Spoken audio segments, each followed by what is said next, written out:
নমস্কার, আমি ডক্টর তিথি দত্ত। আশা করি আপনারা সকলে খুব ভালো আছেন। আমিও খুব ভালো আছি। আজ আমি যে বিষয় নিয়ে আলোচনা করব সেটা হলো আমার কন্টেন্ট ক্রিয়েশন জার্নি আমি কিভাবে শুরু করেছিলাম।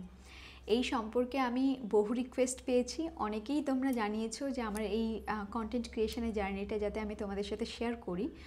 আজ আমি সেটাই করব, বাট আমি জানি না সেটা তোমাদের কতটা হেল্প হবে যারা স্পেশালি কন্টেন্ট ক্রিয়েট করতে চাইছো এবং এই বিষয়গুলো জানতে চাইছো। বিকজ তোমাদের লাইফের সিচুয়েশন এবং তোমাদের লাইফের স্ট্রাগল আলাদা। আমার লাইফের সিচুয়েশন এবং আমার স্ট্রাগল সম্পূর্ণ আলাদা ছিল।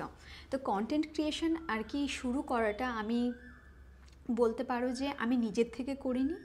আমার মানে ভাই পুশ করেছে শুরু করাতে। তো ফার্স্টে আমি বলে দিই একটু ছোট্ট জাস্ট মানে ইতিহাস আমার লাইফের বলে দিই। তো আমি যখন ছোট ছিলাম, ক্লাস 8 থেকে 9-এ উঠেছিলাম, তখন দেখবে সেই সময় বিভিন্ন হয় না সিরিয়াল প্রোগ্রাম এগুলো হতো। তো আমার ফর সাম রিজন টেলিভিশনে খুব ইন্টারেস্ট ছিল। তো তখন আমি একটা অডিশন দিতে গেছিলাম এবং সেই অডিশনে সিলেক্টও হয়েছিলাম।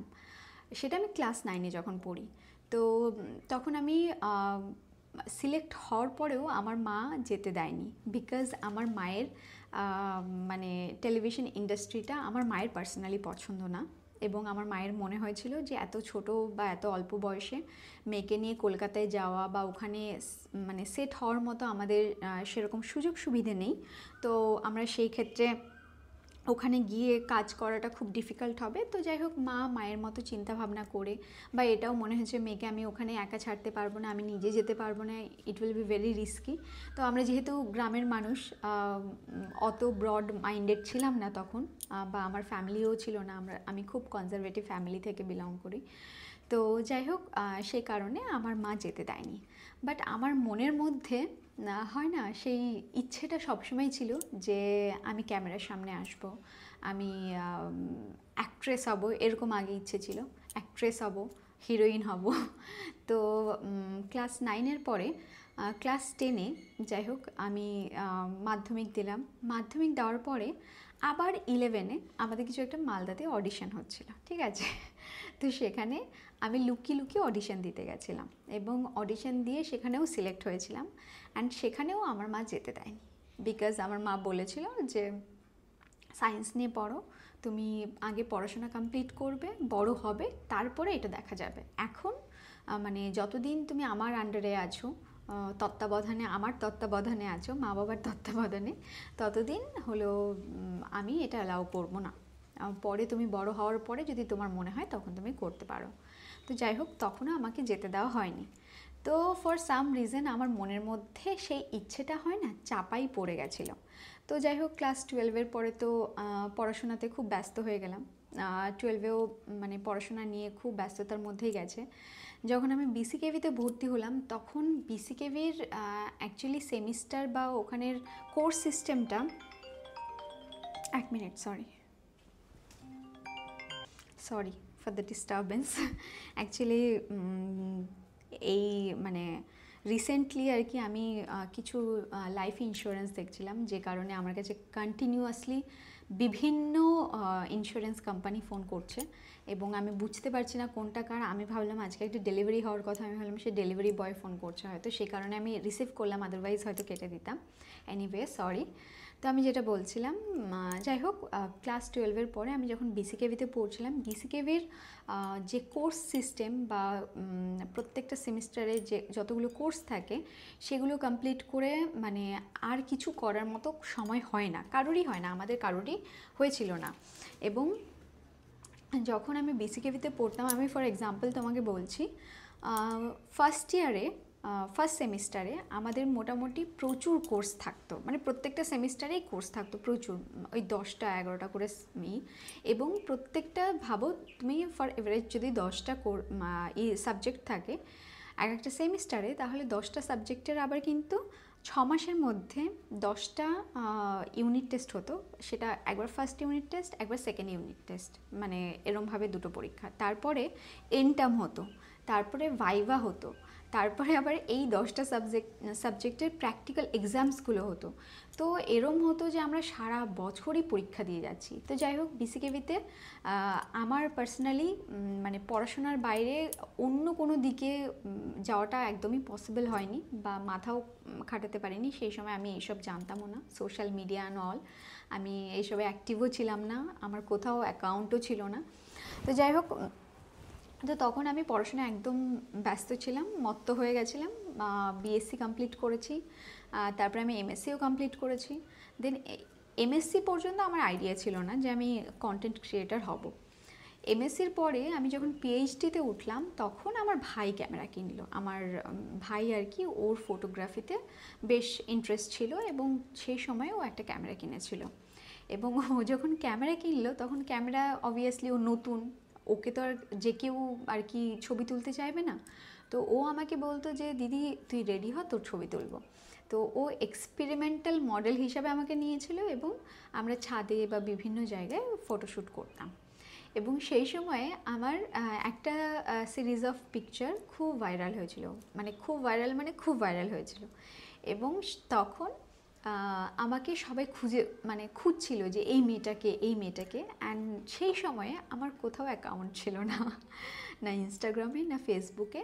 অ্যান্ড ভাইকে প্রত্যেকে মেসেজ করতো যে এই মেয়েটাকে, ওর কন্ট্যাক্টস কি, আমি শ্যুট করতে চাই, এইসব। যাই হোক, ওর কাছে প্রচুর এরকম রিচ আউট করছিল অনেকজন, অনেক ফটোগ্রাফার বা যাই হোক অনেকে আর কি রিচ আউট করছিল।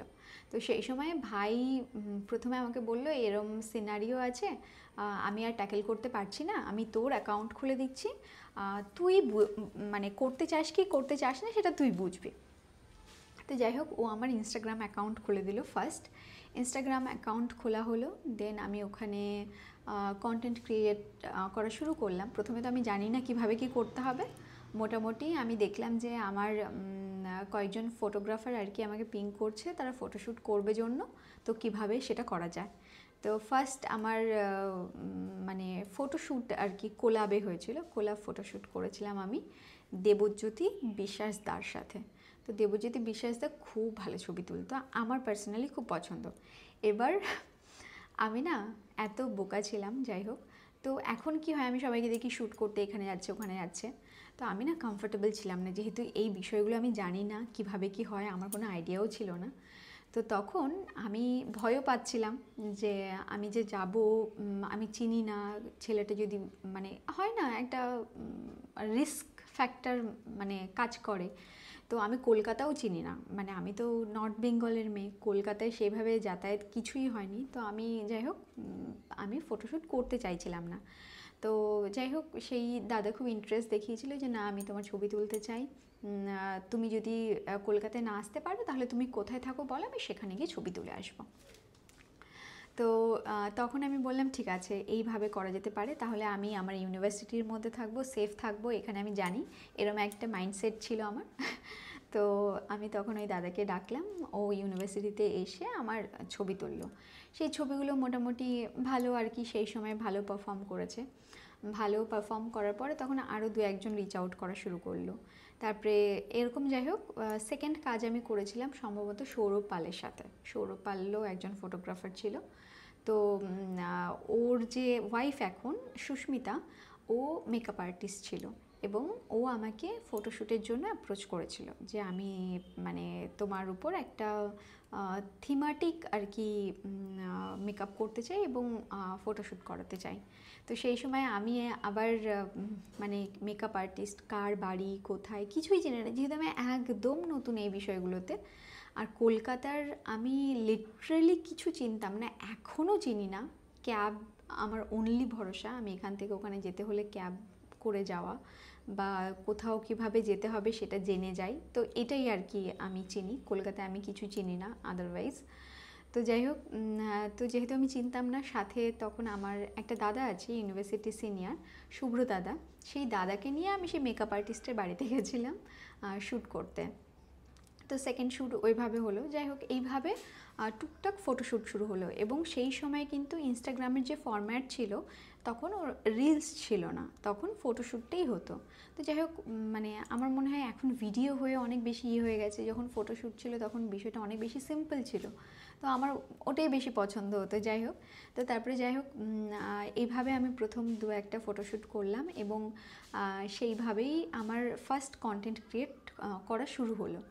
এবার এটা আমি কিছুটা সময় করতে পেরেছিলাম, কারণ আমার কি হতো, শুধু শনি রবিবার ছুটি থাকতো যখন আমি ইউনিভার্সিটিতে পড়তাম, এবং সেই শনি রবিবারের মধ্যে তাছাড়া আমার রিসার্চ ওয়ার্কেরও অনেক কাজ থাকতো। তো আমি যে কোনো একটা দিনে গিয়ে, কলকাতায় গিয়ে, তারপরে যখন আমি একটু আর কি সাহস জোগাতে পারলাম, ফটোগ্রাফারদের চিনতে শুরু করলাম, তখন আমি পুরো মানে জাগুলি থেকে, মানে আমি যেখানে থাকতাম আমাদের মোহনপুর ক্যাম্পাস বিসিকেভির, তো মোহনপুর থেকে আমি কলকাতায় যেতাম এবং ফিরে আসতাম, মানে প্রায় 4-8 ঘন্টা আর কি আপ অ্যান্ড ডাউন করতাম সেই সময় শ্যুটের জন্য।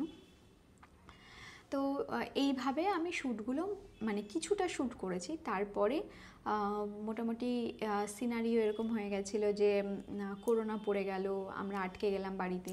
এবার তখন বাড়িতে কন্টেন্ট কীভাবে ক্রিয়েট করতে হবে সেটা শুরু হলো।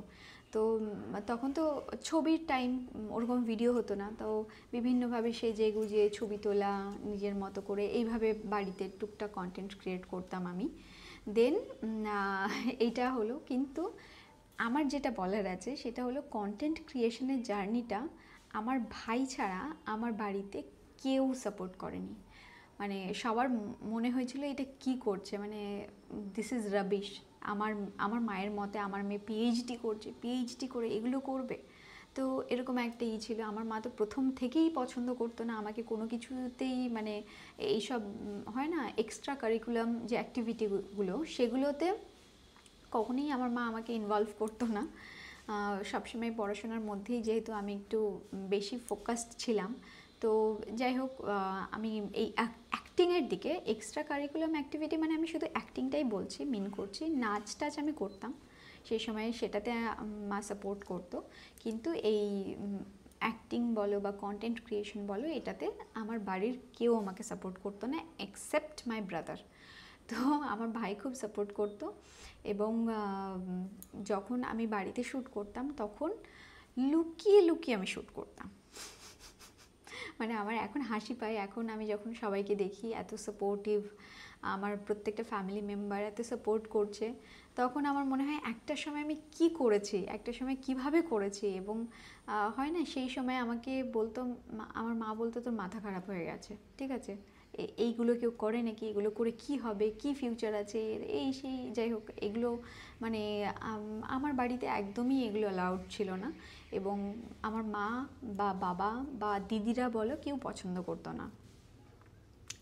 আমার স্টিল মনে আছে এরকম বেশ কিছু ইনসিডেন্ট, ইভেন বেশ কিছু কথাও নট ফ্রম মাই ফ্যামিলি, মানে অন্যদের থেকে আমি আর কি শুনেছি যে এইসব কন্টেন্ট ক্রিয়েট করে কি হবে, এই 2-4 বছর আর রূপ যৌবন থাকবে, তারপরে কে দেখবে তোমাকে, মানে এই কথাটা আর কি আমাকে শুনতে হয়েছিল।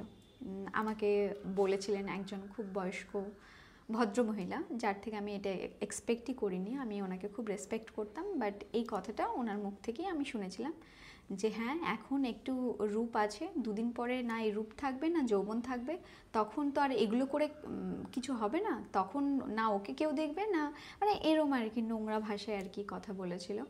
তারপরে এইটা নিয়ে আমার লাইফে হয় না, আমি একটা লাইফ লিড করতাম, শুধুমাত্র কন্টেন্ট ক্রিয়েশনে আসার জন্য আমার লাইফটা পুরো উথাল পাথাল হয়ে গেছিলো, মানে সবটা এলোমেলো হয়ে গেছিলো। এবং সেই সময়টাতে আমার বাড়ির লোকজনও এত এগেইনস্টে চলে এসেছিলো আমার, যে আমার মনে হয়েছিল যে মানে আমার বোধহয় এখানেই থেমে যাওয়া উচিত। কিন্তু যখন তুমি একটা জিনিসকে ভালোবাসো, মন থেকে করতে চাও, তখন দেখবে মানে তোমাকে কেউ দেবে রাখতে পারবে না, এনিওয়ে ইউ উইল ব্লুম। তো আমার ক্ষেত্রেও এরকম হয়েছিল। যাই হোক, যখন আমাকে এরকম দেখলাম যে অনেক রকম প্রেশার আসছে, ফ্যামিলি প্রেশার, তখন আস্তে আস্তে আমি কন্টেন্ট ক্রিয়েশন কম করে দিলাম, বন্ধ করে দিলাম। এবং সোশ্যাল মিডিয়া এমন একটা জায়গা যেখানে তুমি ইরেগুলার হয়ে গেলে মানে অ্যাকাউন্টের রিচ কমে যায়। তো আমার একটা সময় ছিল যে সময়টাতে আমি খুব আর কি কন্টেন্ট ক্রিয়েশন মোটামুটি বন্ধই করে দিয়েছিলাম, নতুন করে কিছু করতাম না। তো সেই সময়ে আমার অ্যাকাউন্ট পুরো ফ্রিজ হয়ে যাওয়ার মতো হয়ে গেছিলো, মানে কোনো গ্রোথ হচ্ছিল না, কিছুই হচ্ছিল না। যাই হোক, তারপরে ওই সময়টা যেহেতু আমি কন্টেন্ট ক্রিয়েশনের দিকে অত মন দিইনি, তো আমি যেটা মন দিয়েছি সেটা হলো আমার পড়াশোনা এবং আমার রিসার্চ ওয়ার্ক বা আমার লাইফের যে আমি যে ক্যারিয়ার আর কি গড়ে তুলতে চাইছি, আর সেই রিলেটেড ওরিয়েন্টেড আর কি ফোকাস আমার, মানে নিজেকে তৈরি করতে হয়েছিল, সেদিকে ফোকাসড হতে হয়েছিল। এবং নিজের যে চাকরি প্রিপারেশনগুলো আমি ভেবেছিলাম, সেই চাকরি প্রিপারেশনগুলো নেওয়া শুরু হয়ে গেছিলো। তো মিনওয়াইল আমি পুরো একদম পড়াশোনার মধ্যে ঢুকে গেছিলাম এবং সেই সময় কন্টেন্ট ক্রিয়েশন জার্নিটা আমার বন্ধ ছিল। তো তারপরে যখন আমি চাকরি পেলাম, চাকরি পাওয়ার পরে আমার যখন রেজাল্ট বেরোলো, আমি চাকরি পাওয়ারও একটা গল্প তোমাদের শোনাতে চাই। মানে তোমরা হয়তো এটা ভাববে যে মানে আমার কাছে এটা খুব সিলি, বাট এটা খুব ইমোশনাল মোমেন্টও। তো আমি বলি, আমাদের যেদিন রেজাল্ট বেরিয়েছিল সেদিন না আমি যাই হোক এসছি, ঠিক আছে। এবার আমি না, আমাদের যখন রেজাল্ট বেরিয়েছে তখন এরকম ছিল, রেজাল্টের এক সাইডে এসসিরা ছিল, এক সাইডে জেনারেলরা ছিল, ওবিসি এরকম কোটা ছিল। তো আমি যেখানে এসসি কোটা দেখছিলাম, আমি ওখানে আমার নাম খুঁজছি, ঠিক আছে। ওখানে দেখতে পেলাম না আমার নাম, দিয়ে না আমি এরকম পুরো মাথায় হাত দিয়ে বসে পড়েছি, বসে চুপচাপ বসে আছি, অঝরে কেঁদে যাচ্ছি। দেন আমাকে আমার স্যার, আমার যিনি গাইড ছিলেন প্রফেসর অরূপ চট্টোপাধ্যায় স্যার, উনি ফোন করলেন। ফোন করে বলছেন, কই তুমি আমাকে জানালে না তো এত বড় খবর। এবার আমি না আর নিজের কান্নাটা আর কি ধরে রাখতে পারছি না। আমি ভাবলাম যে স্যার আশাবাদী ছিলেন যে আমি পাবো, মানে স্যারের কিছু স্টুডেন্টস ছিল বা স্কলাররা ছিল যারা সবাই পেয়েছে আর কি জবটাতে। তার মধ্যে অ্যাকর্ডিং টু মি আমিই পাইনি, ঠিক আছে। আমি রেজাল্ট দেখে এবার আমি ভেবেছি যে আমি পাইনি জন্য উনি আমাকে কনসাল্ট করার জন্য ফোন করেছেন। দিয়ে তারপরে বলছে, তুমি এত বড় খবরটা আমাকে বলোনি। আমি বললাম, স্যার আমি আসলে খুব মানে কষ্টে আছি এখন, আমার মানে খুবই খারাপ লাগছে। আমি এটার জন্য এত খেটেছি, এত দিন ধরে এটার উপরেই আমার পুরো ফোকাস ছিল, আর এখন যখন এটা হলো না তখন আমি বুঝতে পারছি না আমি কি করব। তো স্যার বলল, হলো না মানে তুমি কি লিস্ট দেখোনি? আমি বললাম, হ্যাঁ দেখেছি স্যার, ওখানে আমার নাম নেই। বলছে, তুমি ভালো করে দেখো। দেন আমি আবার লিস্ট খুলে তারপরে আমি দেখলাম অ্যাকচুয়ালি আমার নাম ছিল জেনারেলে। এবার যেহেতু জেনারেলে ছিল সেহেতু আমি ওটা লক্ষ্যই করিনি, মানে আমি দেখিইনি। তো যাই হোক, এটা ছিল স্টোরি। যাই হোক, আমি জব পেলাম।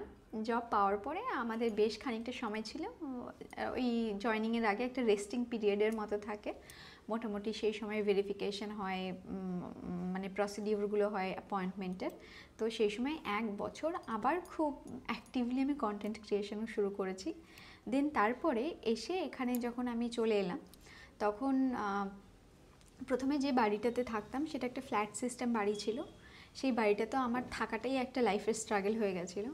ওখানে মানে আমি একদম উপরতলাতে থাকতাম, আর নিচতলাতে মোস্টলি ব্যাচেলার থাকতো। উপরতলাতেই আমি যে ফ্ল্যাটটাতে থাকতাম তার অপোজিট ফ্ল্যাটটাতে আরেকটা মহিলা থাকতো তার বাচ্চা নিয়ে। এবার আমি যখন ওখানে থাকতাম সেই সময়টাতে মানে এতটা স্ক্যারি, আমি বলছি তোমাকে, মানে দরজা, আমার যে মেইন দরজা, ঘরের দরজাটা খুললেই ওপেন, মানে পুরো খোলা আর কি। আর তো আমি যখনই ধরো এরম যদি হয় কখনো যে আমাকে কেউ পার্সেল দিতে এসছে বা কোনো কিছু দিতে এসছে, তাহলে আমি দরজা খুললে মানে সে ডিরেক্টলি আমার ঘরে ঢুকে যেতে পারবে, মানে কোনো সেফটি নেই অ্যাকচুয়ালি। তো যাই হোক, প্রথম দিকে এসে তমলুকে তো আমি সেরকম কিছু খুঁজে পাচ্ছিলাম না, মানে তখন কিছু চিনতামও না।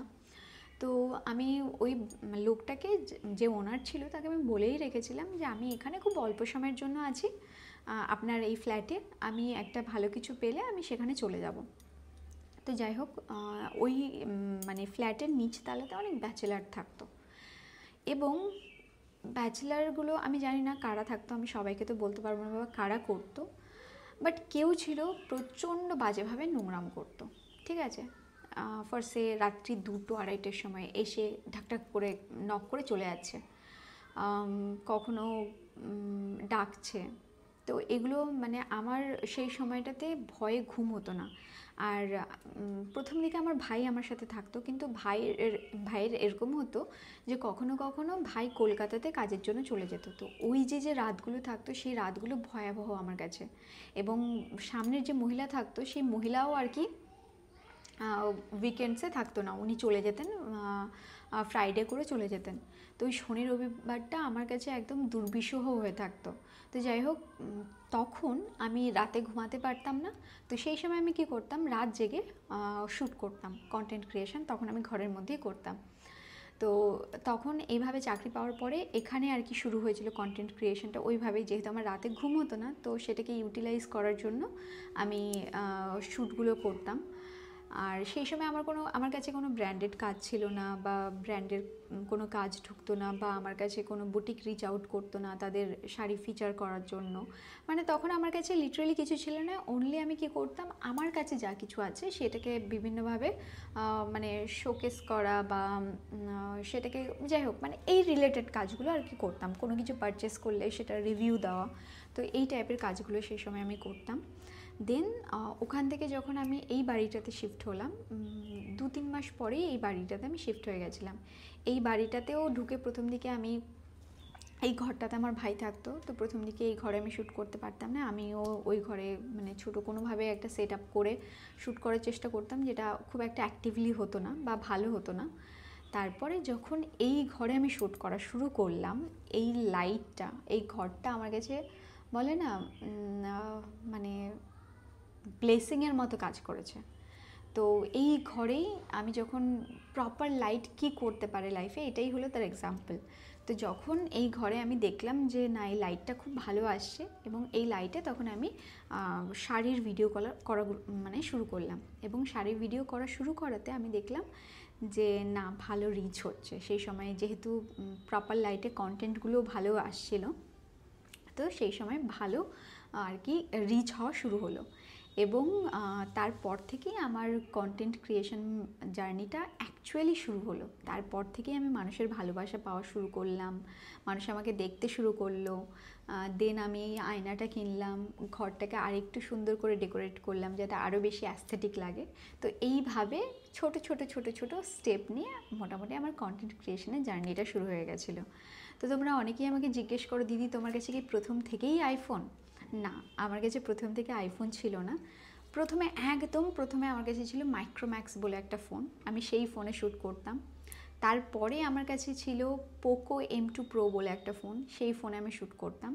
দেন যখন আমি নিজে আর্ন করা শুরু করলাম, তখন নিজে আর্ন করা মানে কি, যখন আমি কন্টেন্ট ক্রিয়েশন থেকে আর্ন করা শুরু করলাম, সেই সময়ে জোশ বলে একটা প্ল্যাটফর্ম ছিল, এখনও আছে জোশ অ্যাপ।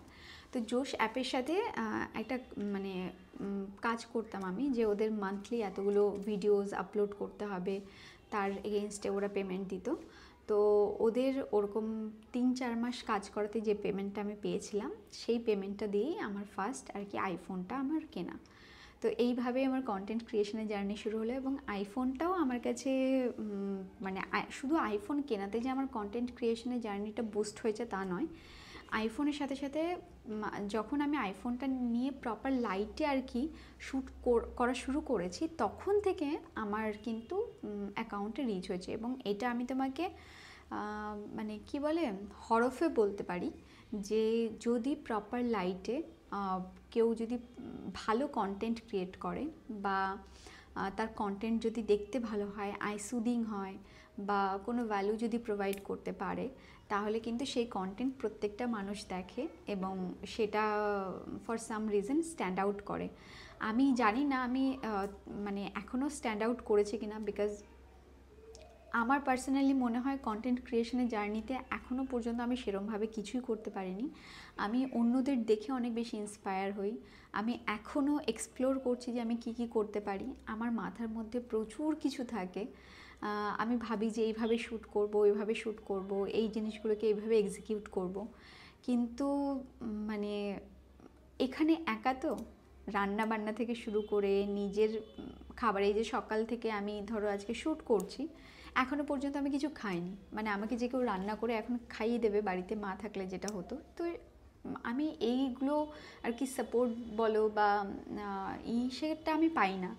তারপরে আমি যে কোথাও গিয়ে শ্যুট করব, আমার যে একটা প্রপার আর কি জায়গার বিষয়ে নলেজ, সেটা তো তবুও ধরো নিজেরা গ্যাদার করে নেওয়া যায়, বাট একটা প্রপার টিম লাগে বাইরে গিয়ে শ্যুট করতে হলে। বা এখন এমন সিচুয়েশান যে রাস্তাঘাটে বেরোলেও উল্টো পাল্টা কেউ বলে দিলে না, আর নিতেই পারি না। তো ধরো কোথাও একটা যাব বা কোথাও একটা শ্যুট করব, সেই ডেটটাকে ম্যানেজ করা অন্যদের সাথে, এবং তার সাথে সাথে সেটাকে পুরোপুরি অ্যারেঞ্জ করা আমার পক্ষে এতটা সময় দেওয়া পসিবল হয়ে ওঠে না। বাট আমার ইচ্ছে আছে যে আমার কিছু মানে হয় না, ভাবনা চিন্তা রয়েছে, আমি এইভাবে এই জিনিসগুলোকে শ্যুট করতে চাই। তো সেই শ্যুটগুলো আমি এক্সিকিউট করব ইন ফিউচারে। হোপফুলি যদি তোমাদের ভালো লাগে তাহলে অবশ্যই তোমরা তোমাদের ভালোবাসা দিও, এবং সেটা আমাকে এনকারেজ করবে আরও বেশি শ্যুট করার। এখন মোস্টলি আমি আমার ভিডিও টাইপটা হয়ে গেছে কিছু মানে ওরিয়েন্টেড, মানে এখন হয়ে গেছে ইনডোরের মধ্যে আর কি।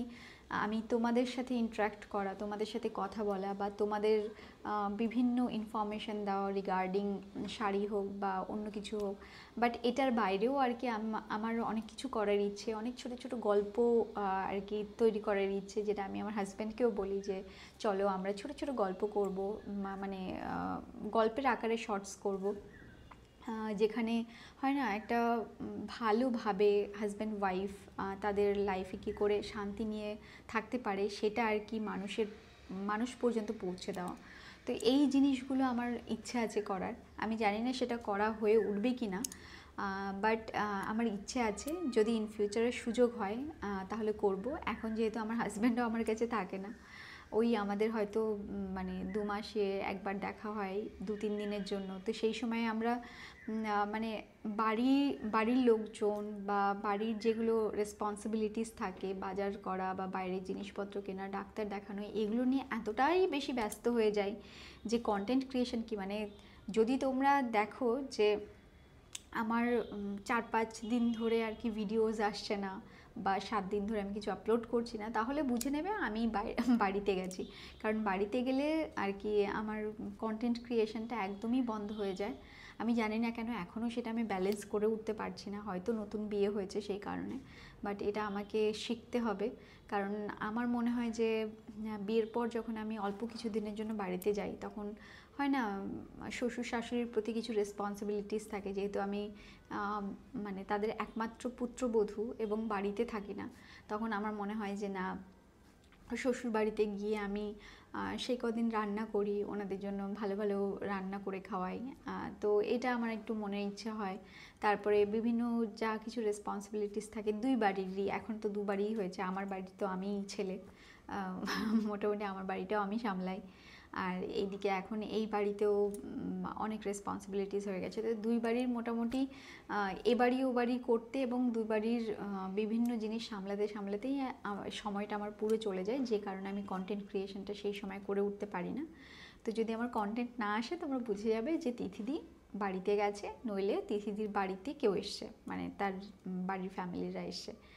তো এইভাবে আমার কন্টেন্ট ক্রিয়েশনের জার্নি শুরু করেছিলাম, এবং আমার ইচ্ছে আছে ইন ফিউচারে নিজের লাইফটা যেভাবে, যে পরিস্থিতির মধ্যে আমি থাকবো, সেই পরিস্থিতির মধ্যগুলো থেকেই আমি বিভিন্ন সিচুয়েশানগুলোকে, মানে সিচুয়েশান না বলবো, আমি আমার যা স্ট্রাগল আছে সেটাকে আলাদা রেখে কন্টেন্ট ক্রিয়েশনটাকে যেন আমি এগিয়ে নিয়ে যেতে পারি, এবং তোমাদের কাছে কিছু ভ্যালু দিতে পারি, যেটা দেখে তোমাদের হেল্প হয় বা তোমরা কোনো নলেজ পাও।